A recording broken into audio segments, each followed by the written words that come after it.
गोधन पालक गोपकुमार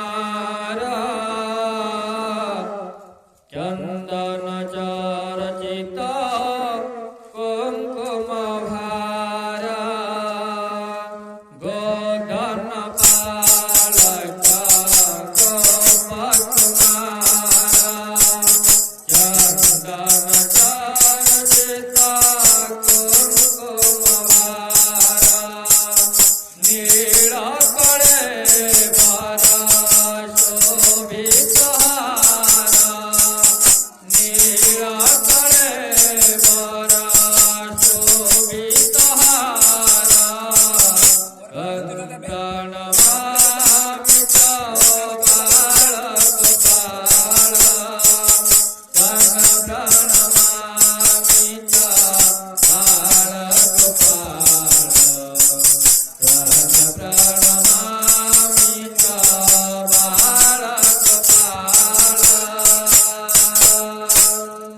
ओम नमो भगवते